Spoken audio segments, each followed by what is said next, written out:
Iya, karena kita selain mempresentasikan diri sendiri, kita mempresentasikan negara. Berapa gaji Gilang sekarang?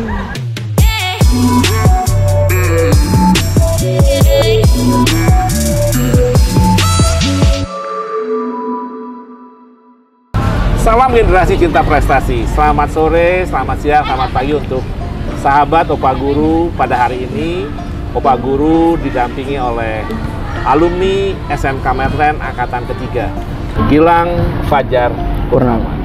Lulus tahun 2019 dan saat ini Gilang sedang vacation dari Dubai. Ya, tentunya hari ini Opa Guru akan berbincang-bincang dengan Gilang untuk bertanya keputusan Gilang setelah selesai lulus SMK. Gilang mengambil keputusan untuk berkarir di luar negeri dan berkarya di sana dalam dunia hospitality, di dunia perhotelan. Oke, Gilang, ya. Siapa? Pada kesempatan hari ini, sore hari ini, ya, kebetulan Gilang sedang vacation, ya. Berapa lama Gilang vacation dari kerja di sana? Totalnya sih sebenarnya vacation tuh kayak 35 hari, Pak. Cuman saya spend di Indonesianya 1 bulan. Oke, Ya. 35 hari Gilang vacation dan setelah ini Gilang akan kembali ke Dubai, ya. Betul. Apa yang membuat Gilang memutuskan untuk berkarir di luar negeri, khususnya di United Emirates Arab, tepatnya di Dubai? Di Dubai. Iya, baik. Apa yang memotivasi saya buat kerja di luar? Karena pertama saya lihat keluarga saya, Pak. Keluarga saya itu perantau. Saya datang dari Pagar Alam, dari Sumatera Selatan. Kita ngerantau ke Jakarta. Kita pahit-pahit di sini, kita berjuang buat sekolah, orang tua kerja di sini. Lalu saya mau menaikkan level perantauan itu, karena ibaratnya kayak rantau dari rantauan. Jadi alhamdulillah kesempatan dari Medland School, saya sempat bersekolah di sini, terus lulus di tahun 2019, saya dapat student exchange ke Thailand. Setelah itu sempat kerja di sini di Metropolitan Mall Cilengsi sebagai GA, dan ada tawaran dari Bu Nuke waktu itu yang megang untuk ke Dubai, dan saya ambil langsung karena waktu itu saya udah ada kepikiran buat ke Dubai karena senior saya waktu PKL dulu di At Home itu Syarul Mutakin, dia udah di sana duluan. Jadi saya udah dapat inspirasi, sempat nanya-nanya juga ke dia. Saya bilang, "Bang, suatu saat gue nyusul sama lu." Oke. Dan pada tahun 2020 kalau nggak salah Gilang pernah ikut program student exchange ke Thailand, ya. Itulah yang menjadi salah satu program Gilang ke luar negeri melalui student exchange yang disana oleh Siameo. Pada itu adalah Pak Gatot sebagai yang mendorong, ya. Betul. Nah, di balik cerita itu semua, tentunya kita ingin tahu apa yang membuat atau bagaimana perjalanan Gilang di Dubai, ya. Tentunya hotel pertama, hotel kedua, hotel berapa nih Gilang? Sekarang nih hotel keempat. Hotel keempat di sana, ya. Dan penghasilan yang Gilang dapatkan yang pasti sudah 2 digit. Sudah 2 digit, bahkan sudah bisa untuk berinvestasi di pasar uang, pasar modal. Gilang sudah mulai investasi Di kripto, Pak. Saya. Di kripto, ya. Ya, di Dimulai dari keputusan Gilang pergi ke Dubai. Jadi kalau seandainya anak muda yang sudah punya penghasilan cukup mapan, ya, itu adalah salah satunya adalah alumni dari SMK Medland Angkatan ketiga ini. Alhamdulillah. Oke, Gilang, silahkan cerita apa yang Gilang rasakan selama pengalaman Gilang berada di Dubai. Betul. Baik. Jadi mungkin kalau dilihat dari sekarang, Pak, mungkin Gilang udah manisnya nih. Manisnya. Cuman awal-awal tentu pahitnya dulu, Pak. Ya. Kita mulai dari berangkat di sana waktu zaman masih COVID-19 tuh. Sempat kena COVID-19 3 kali, Pak. Dalam seminggu tuh saya PCR test itu 5 kali. Oh, oke. 4 kalinya positif. Ya, positif betul. Setelah berangkat, sebelum berangkat tuh negatif. 1 jam sebelum flight itu baru kelihatan. Baru kelihatan hasilnya. Oh, negatif. Langsung berangkat di sana. Mungkin memang ada tantangannya dulu mau berangkat. Jadi mungkin Nggak dibikin mudah, ya? Iya, nggak dibikin mudah.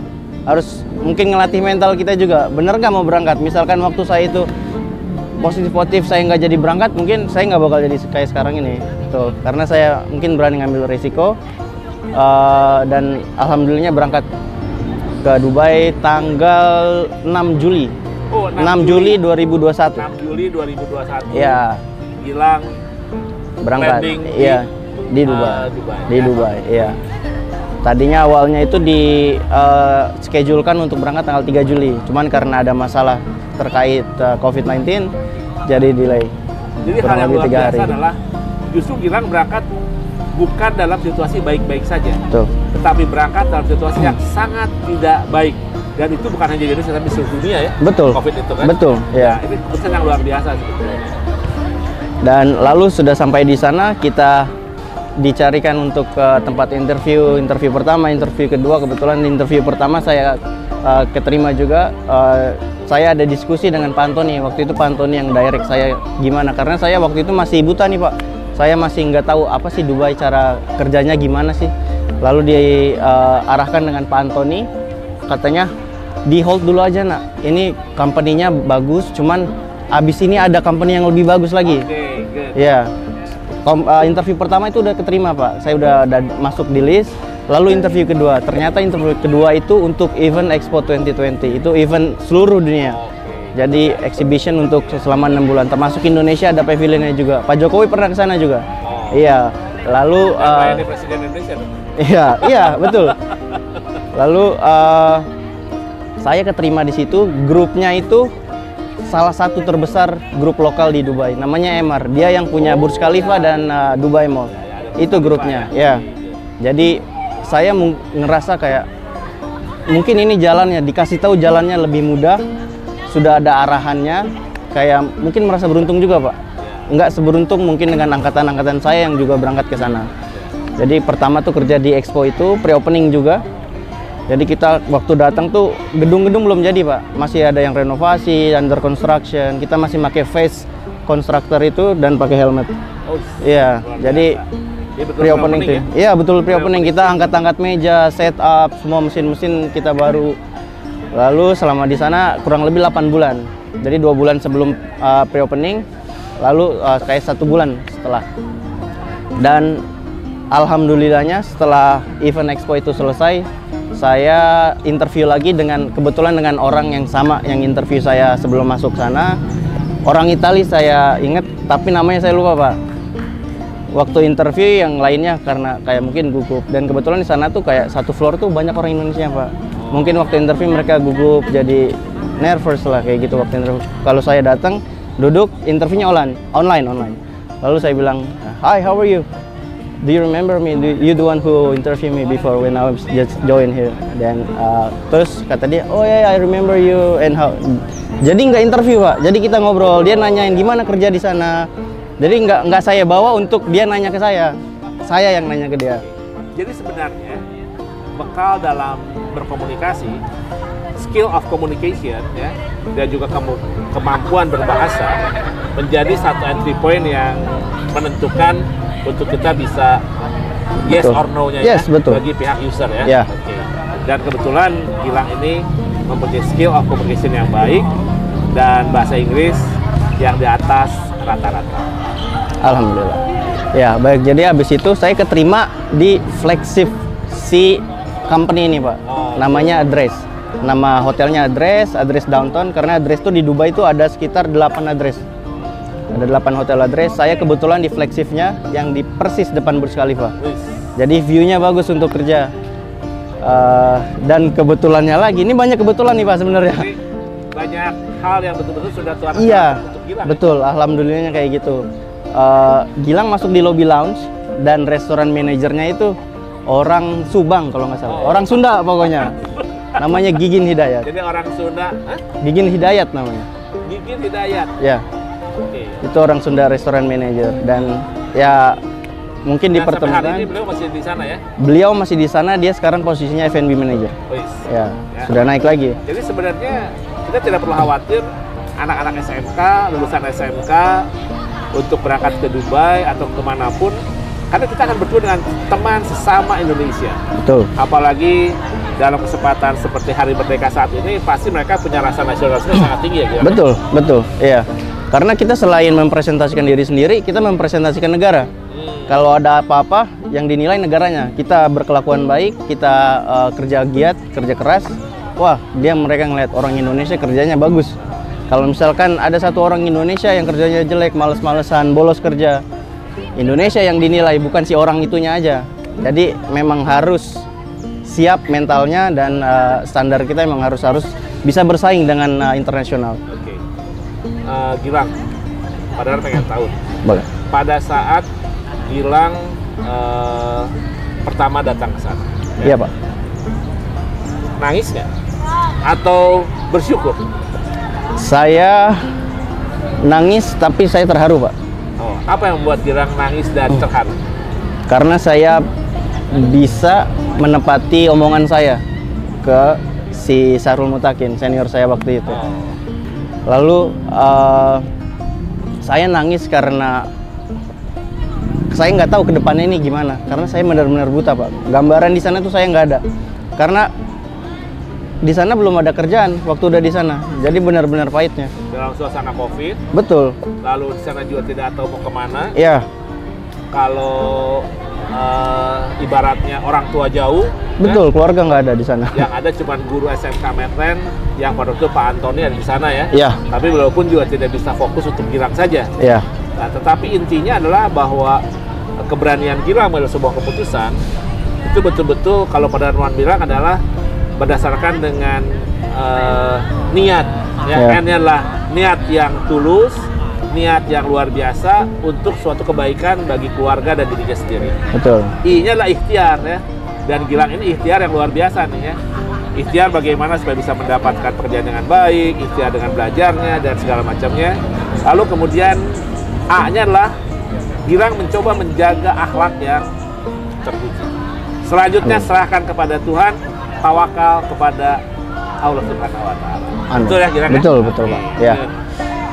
Dan akhirnya Tuhan berikan semua hal-hal yang apa Gilang harapkan, dan itu disebutnya semestagung, semesta mendukung. Betul sekali Pak, betul. Iya.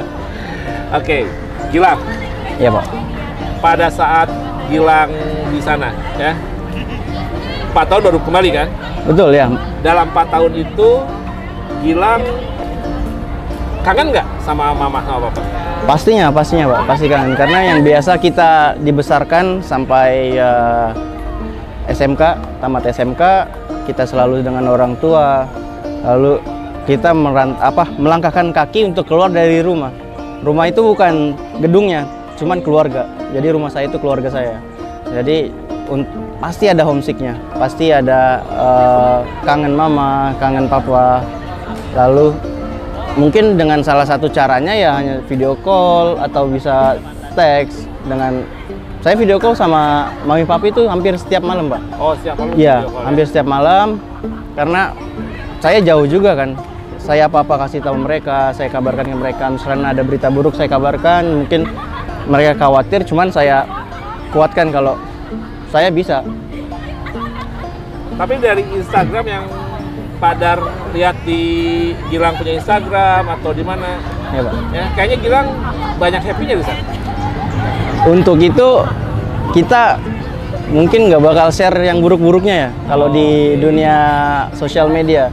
Karena orang kalau kita share yang buruk-buruknya peduli enggak mungkin menertawakan Pak. Ya. Kalau pikiran saya kayak gitu, karena ya udah buat apa saya nge-share yang buruk-buruknya. Kalau saya nge-share ya baik-baiknya aja. Biar mereka yang iri tambah iri Pak. Ya. Kalau memang mereka iri, kalau mereka beneran termotivasi, ya berarti iya positif. Saya jadi inspirasinya mereka. Oke. Betul. Tadi menyebut ada kata Sahrul Mutakin yang juga adalah alumni dari Medland College. Betul. Saat ini Sahrul Mutakin berkarya di Dubai, di Abu Dhabi. Ya. Di Dubai lu baru Di Dubai lalu di Abu Dhabi, ya, betul. Lalu sekarang di Australia. Betul Pak, sekarang di Australia. Alumni dari Medland School ya. Berarti sudah berada di seluruh dunia, bermanfaat bagi dunia. Betul Pak. Gilang, Ya Pak. tadi Padar nggak mendengar bahwa ketika Gilang masuk kerja, langsung Gilang bisa langsung on floor. Ya. Langsung on floor, langsung diterima, langsung masuk ke dalam lingkungan kerja yang sudah siap. Betul. Apakah bekal ketika Gilang sekolah di SMK Medland cukup mumpuni untuk bisa diterima bekerja di industri sekelas hotel bintang 5, bintang 6, bintang 7 di sana? Jadi sekolah Medland itu udah mengajarkan kita, melatih kita dengan basic standar operational procedure tingkat internasional tentunya. Jadi saya udah nggak kaget cara kerja di sana tuh kayak gimana ternyata. Awalnya saya buta kayak ini sesuai nggak ya sama yang sekolah ajarkan ke saya, melatih saya. Ternyata sesuai Pak, di lapangannya seperti itu. Bahkan mungkin karena saya berangkat waktu itu banyak orang Indo juga, cuman dari daerah-daerah lain, mereka tuh saya lihat bukannya sombong tapi skillnya memang di bawah saya Pak. Mereka mungkin bawa tray masih belum terlalu lancar, komunikasinya belum terlalu lancar, masih belum pede buat ngomong sama tamu. Jangan kan sama tamu, sama atasan orang luar pun mereka nggak pede Pak. Kadang atasan nanya apa atau nyuruh apa, mereka ngerjain yang lain. Atau mereka bilang yes, cuman mereka nggak ngerti. Iya betul. Atasan saya tuh ngomong langsung ke saya Pak. Jadi saya tuh selama ini jadi selalu jadi kepercayaan atasan. Karena mungkin saya lebih ngerti gimana cara ngobrol ke atasan, karena mungkin atasan punya personal masing-masing. Saya bisa ngebaca gimana caranya buat ngehadapin si atasan, misalkan atasan nyuruh apa, atau kita harus inisiatif sendiri. Karena atasan kadang ada yang nggak nyuruh dia. Ada yang kita harus inisiatif sendiri sesuai, karena misalkan kamu kerja ya berarti kamu harus tahu gimana job desk kamu, kayak gitu. Tagline SMK bisa, SMK hebat sudah dibuktikan oleh perjalanan Gilang berada di luar negeri, dan pendidikan pembelajaran semasa SMK ternyata cukup untuk bisa mengantarkan anak-anak Indonesia lulusan SMK bertarung berada di luar negeri, ya. Sama dengan negara-negara lain. Tentunya dalam hal ini pendidikan yang dilakukan di SMK akan terus ditingkatkan, bagaimana mengantarkan anak kita untuk bisa berkompetisi dengan anak-anak negara lain, ya. Betul. Artinya sekarang bagi Gilang, anak-anak negara mana sih yang buat Gilang sangat kompetitif untuk bisa bekerja di sana? Jadi kita itu salah satu orang yang dipandang di Dubai terutama karena dengan cara kita kerja gigih, giat, kerja keras dengan kerja cerdas, kita jadi salah satu kepercayaan. Dan biasanya kalau atasan mau nyuruh apa tuh dia nyuruhnya pasti ke kita. Bukan berarti kita tuh jadi orang suruh Pak, cuman berarti karena dia percaya sama kita. Saingan kita salah satunya itu orang Filipina Pak. Orang Filipina tuh ya, hampir sama kayak kita, cara kerjanya, etos kerjanya tuh hampir sama kayak kita. Cuman mereka itu mungkin kalau dinilai karena di Filipina itu bahasa Inggrisnya memang kadang bisa dipakai buat sehari-hari Pak. Mungkin beda dengan Indonesia yang sehari-harinya masih pakai bahasa daerah atau bahasa Indonesia itu sendiri. Kalau di sana memang dari mungkin anak di antara sudah pakai bahasa Inggris. Jadi mungkin karena culture negaranya seperti itu, jadi memudahkan mereka untuk kerja di luar, untuk beradaptasi sama orang luar. Jadi untuk orang Indonesia itu kalau kita tuh memang harus benar-benar siap, karena di lingkungan kita sekitar mungkin belum mendukung untuk bisa komunikasi dengan senatif itu, sepasif itu. Jadi sebetulnya ketika saat ini nih Gilang, saat ini nih ya, saat ini di SMK Medan, mungkin lagi Gilang belum ada ya? Betul. Saat ini di SMK Medan kami punya program internasional dalam program pendidikan, di mana program internasional ini adalah untuk mengantarkan anak-anak yang memang merencanakan berkarir atau studi di luar negeri. Betul. Menurut Gilang gimana? Itu sangat bagus karena berarti sekolah Medland tuh ekstra menyiapkan si anaknya untuk bisa berkompetisi di dunia luar. Karena komunikasi itu memang salah satu yang mendukung kita dengan untuk gampang dapat promosi, untuk kerjanya cara kita benar. Karena kalau misalkan kita nggak bisa komunikasi, cuman bisa kerja, orang bingung, atasan bingung mau nyuruh dia kayak gimana karena mungkin mereka kerjanya bagus, cuman nggak bisa dikomunikasikan. Betul. Coba sekarang Gilang bercerita tentang atau menyampaikan lah perjalanan karir Gilang selama 4 tahun dari posisi pertama sampai posisi sekarang, dan kira-kira target Gilang dalam setahun ke depan masuk di posisi apa? Tuh. Oke, baik. Jadi awal saya masuk ke Expo itu sebagai di kontraknya itu senior waiter Pak. Di kontrak itu saat awal. Langsung dapat senior waiter. Luar biasa tuh. Lulusan SMK begitu masuk senior waiter. Betul, senior waiter di Expo 2020 saya kerja tuh di VIP Lounge. Jadi VIP Lounge itu dia untuk orang yang udah beli tiket dengan harga 50 jutaan untuk satu orangnya. Jadi dia udah include dengan si lounge itunya. Jadi ya saya sebagai senior waiter di sana, saya in charge di floornya. Kebetulan ada supervisor saya orang India Goa. Lalu saya di sana tuh belajar kopi Pak. Saya belajar bikin kopi, betul. Saya tertarik di dunia kopi. Karena untuk saya di waiter itu saya udah tahu dunianya mungkin, dan di sana pun saya kerja sebagai waiter. Jadi mungkin oke, saya mau coba yang baru, mau hal yang baru. Kebetulan saya di Pagar Alam itu petani kopi, Pak. Oh. Saya petani kopi, kita punya kebun kopi. Kopi. Betul. Jadi ya saya belajar kopi itu apa, saya belajar dari benar-benar dari dasarnya. Terus saya bikin kopi kayak gimana, bikin latte art kayak gimana. Waktu itu belum ada mesinnya, Pak. Waktu itu mesin di sana itu otomatis, yang pakai coffee pot itu. Okay. Lalu saya belajar pakai bikin milknya itu pakai pompa French press, Pak. Jadi dipanaskan, diitukan. Jadi kayak dengan niat saya benar-benar mau belajar, pasti bisa. Lalu setelah selesai dari sana, saya pindah ke address downtown itu di lobby lounge. Saya masih waiter di sana untuk sebulan pertama. Dan di sana tuh karena sistemnya mungkin beda ya sama di Indonesia. Mereka di sana rata-rata pakai Micros, Oracle untuk sistemnya. Dan itu saya nggak terbiasa karena saya nggak tahu kan. Saya belajar itu, alhamdulillah 2 minggu saya udah hafal untuk sistemnya. Jadi saya dipercaya untuk megang section di hotel, karena biasanya orang yang baru masuk di hotel luxury bintang 5 itu mereka nggak ditaruh untuk megang table. Mereka mungkin bantu di belakang, ngeran si drinksnya, beverage, atau foodnya. Lalu saya setelah 1 bulan atau 2 bulan saya bilang ke si Gigin ini, Pak, saya mau di bar dong. Tapi umur saya waktu itu kayaknya masih 20 tahun, Pak. 20 tahun. Lalu saya bilang, Pak, saya mau di bar dong. Boleh kalau kamu mau. Kalau kamu benar mau, saya kasih kamu kesempatan. Saya nyoba bikin kopi pertama kali, Pak. Pertama kali megang mesin two group heb itu Faima, brandnya Itali, under company Itali. Lalu saya bikin latte art. Saya fotonya ada, masih ada fotonya. Ada di Instagram saya. Foto pertama kali bikin latte art di sana. Dan manajer saya suka. Oke, sekarang kamu di bar. Kamu in charge di coffee bar. Saya bikin kopi karena mungkin terbiasa terlatih selama setahun saya di coffee bar. Saya belajar juga banyak. Saya eksperimen tentang coffee beverage menu, cara bikin minuman dari coffee base itu kayak gimana. Lalu saya dipercaya juga untuk megang inventory orderan untuk direct ke supplier. Alhamdulillah saya jadi kepercayaan juga di sana dari Pak Gigin ini. Dia suka cara kerja saya gimana. Lalu kebetulan, Pak, ada cerita lucunya, karena saya ini kan hobi di IT juga, Pak. Jadi komputer dasar, logika dasar di IT itu saya paham untuk sistemnya. Dan waktu itu receiving clerk-nya si hotel itu vacation, nggak ada yang gantiin. Semua itu si manajer ini nyaranin saya karena dia tahu saya itu pinter di komputer. Nyaranin saya di sana, jadi saya pikir kamu mau ambil apa enggak? Saya bisa tolak juga, Pak. Cuman kayak oke, mungkin bisa dicoba. 1 bulan saya di sana. Posisinya itu saya dapat cross training, ibaratnya cross training buat di receiving clerk. Dan itu receiving clerk itu di back office dengan gaji waktu itu masih di atas saya. Saya waktu itu gajinya masih kayak junior barista, Pak. Masih sangat kecil.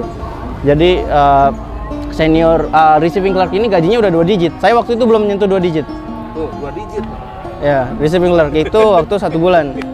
Sekitar ya 11-12 lah kira-kira, masih 2 digit kecil. Lalu 1 bulan saya di sana, itu tuh cara kerjanya memang benar-benar beda. Dia menerima barang dari supplier. Kita SOP-nya tuh sangat ketat di sana, Pak, karena receiving clerk itu yang menerima barang dari si supplier, apakah ini sesuai standar kita atau bukan. Kita cek semua hygiene-nya, temperatur barangnya, kemasannya kayak kita cek. Lalu sana selama sebulan mereka nawarin, kamu mau ke sana nggak? Kata saya. Karena mungkin saya tuh nggak suka kerja di belakang komputer, Pak. Saya nggak suka kerja di belakang komputer. Kamu paham kerjanya komputer ya? Paham, Pak. Ya, betul. Karena mungkin sekarang teknologi itu memang diharuskan, nggak boleh kudet kita tentang teknologi. Lalu ya udah saya balik lagi, saya sebagai barista di sana. Lalu kebetulan bar alkohol di luar itu direnovasi, Pak. Barnya bagus banget, Pak. Jadi nanti saya ada fotonya juga. Mungkin bisa ditampilkan. Jadi si barnya itu di cover semua jadi indoor. Tadinya outdoor aja, Pak. Terus dibikin lounge, barnya bagus, tinggi, untuk displaynya bagus, peralatannya, equipmentnya itu bagus-bagus. Jadi saya bilang, wah, pengen nih kerja di sana kan. Kebetulan nggak lama dari sana tuh saya ulang tahun ke 21 karena di sana tuh kalau kita mau konsumsi atau megang atau serve alkohol itu minimal 21 tahun. Jadi kebetulan saya 21, saya bilang ke Pak Gigin waktu itu dia belum pindah. Pak Gigin, Pak, saya mau belajar di bartender. Kamu mau beneran mau bisa, Pak? Ya udah, kamu coba di sana seminggu, in charge di sana. Kalau kamu bener bisa buat ngehandle operation, kamu stay di sana. Saya coba, Pak, seminggu, Pak.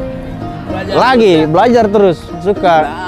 Saya nonton YouTube, saya baca artikel apa sih spirit itu, bla bla bla. Terus apa teknik cara bikin koktail ini, klasik koktail. Terus saya belajar dengan giat. Alhamdulillah saya ditempatin di sana selama kurang lebih 6 atau 7 bulan di sana. Lalu si Pak Gigin ini dia ditransfer di pre-openingnya hotel itu dengan posisi yang lebih tinggi lagi kayak saya. Wah, kalau Bapak pindah nih agak susah nih Pak saya, Pak. Cuman saya memang udah beradaptasi di sana. Jadi nggak lama dari Pak Gigin pindah tuh saya sambil nyari juga, Pak. Karena saya posisi di sana tuh masih barista. Hanya kerja saya aja sebagai bartender. Saya nyari posisi junior bartender. Jadi benar-benar dari bawah posisinya. Saya pindah, saya dapat hotel One and Only One Zabil. Itu grupnya grup Kerzner International. Itu satu grup dengan Atlantis. Grup-grup besar semua. Itu ultra luxury hotel. Bintang 5. Nggak banyak hotel di Dubai itu ultra luxury. Biasanya luxury aja. Ya, ultra luxury-nya lebih atas lagi. More than luxury ya. More than luxury, betul Pak. Dan kebetulan lagi di sana itu ada restoran Indo, Pak. Under. Itu the first Indonesian restaurant under 5-star ultra luxury. 5-star ya? 5-star ultra luxury. Under. Bukan restoran yang berdiri sendiri. Jadi menurut saya, wah, saya harus masuk sana karena kenapa saya pengen masuk sana tuh? Pertama, ini makanan Indonesia loh. Kita nih mewakilkan Indonesia. Kita ngejual ini dengan marketnya orang luar, memperkenalkan makanan dan budaya kita. Kayak saya ngerasa bangga sendiri, Pak. Saya harus masuk sana. Saya interview di sana sebagai junior bartender. Alhamdulillah saya keterima, Pak. Dengan dulu GM-nya itu GM restoran ya, Pak. Orang Surabaya. Orang Surabaya saya interview. Tetap kita di sana kalau untuk profesional bahasa Inggris, walaupun sesama orang Indonesia. Jadi saya interview, alhamdulillah saya keterima. Saya pindah ke sana. Itu pre-opening hotel. Jadi lagi pre-opening lagi nih. Sudah berapa? Udah 3 pre-opening ya? 2 pre-opening. 2 pre-opening ya. Dan pre-opening itu value-nya sangat tinggi. Betul. Silakan Gilang sampaikan dan bentuk closing statement. Betul. Terima kasih. Jadi untuk adik-adik atau mungkin kakak-kakak juga yang mau berangkat ke luar negeri, tentunya bisa dari SMK Medland School, bisa dari LPK Medland College juga. Apa yang harus kita siapkan itu sebenarnya awalnya basic skill kita, industri apa yang mau kita lakoni. Terutama misalkan kita mau jadi di waiters, kalian harus paham tentang standar internasionalnya, bukan hanya di domestik di Indonesia. Kalian harus tahu gimana caranya bersaing dengan orang luar, karena orang luar itu benar-benar kompetitif, tapi kompetitifnya secara sehat, bukan kompetitif yang siku-sikuan. Secara bersaing kita bisa jadi tim player yang baik di tim. Jadi untuk mencapai level itu kita harus benar-benar mempersiapkan diri dari soft skillnya, dari bahasa, dari komunikasi kita. Jadi orang luar tuh tahu, orang luar tuh ngebaca ini orangnya kayak gimana. Lalu pastinya kita harus menyiapkan basic skill yang benar-benar sudah matang, Pak. Jadi nggak bisa misalkan kita cuman bisa di satu skill, kita ke sana harus ada extra skillnya karena pasti dibutuhkan itu. Dan untuk di sana orang Indonesia itu benar-benar dipandang karena kita memang menjaga nama baik Indonesia. Selain kita mempresentasikan diri sendiri, kita mempresentasikan negara. Bendera merah putih itu jadi kebanggaan kita. Tetap kita harus menjunjung tinggi persatuan Indonesia. Sesama imigran di sana, pekerja imigran di sana, kita harus saling membantu, saling berkoneksi. Kita nggak bisa berdiri sendiri di sana. Jadi itu pun menjadi salah satu keuntungan kita. Jadi ada istilahnya namanya your network is your network. Itu salah satu yang mungkin yang dari saya, karena ada 2 investasi yang paling penting menurut saya. Satu itu pengetahuan, knowledge, dan network, koneksi. Itu Pak. 1 detik saja. Berapa gaji Gilang sekarang? Sekarang mungkin di range ya Saya alhamdulillah di 25 sampai 35 juta untuk satu bulannya. Usia 23 tahun, berangkat saat itu dalam usia 19 tahun. Ya, Betul? betul. Ya. Tentunya dalam kesempatan bincang-bincang kali ini kita bisa mendengar bagaimana Gilang yang dalam usia relatif sangat muda mempunyai kematangan dalam mental dan terus berjuang untuk karir dan dirinya sendiri. Pembelajaran sepanjang hayat tidak harus selalu berada di bangku sekolah. Gilang belajar tentang barista, Gilang belajar tentang bartender, Gilang belajar segala hal termasuk dengan lingkungan yang di sana. Dan akhirnya apa? Segala keberhasilan, segala kemudahan didapat bukan karena bantuan orang lain, tapi Gilang mendapatkan itu karena memang Gilang berupaya dengan sekuat tenaga, dengan segala jiwa raganya, dengan segala komitmennya pada dunia pekerjaan untuk menunjukkan bahwa SMK bisa, SMK hebat, dan kami adalah orang Indonesia yang jangan dianggap rendah. Kami adalah luar biasa. Terima kasih Gilang. Baik Pak, sama-sama. Salam generasi cinta Prestasi.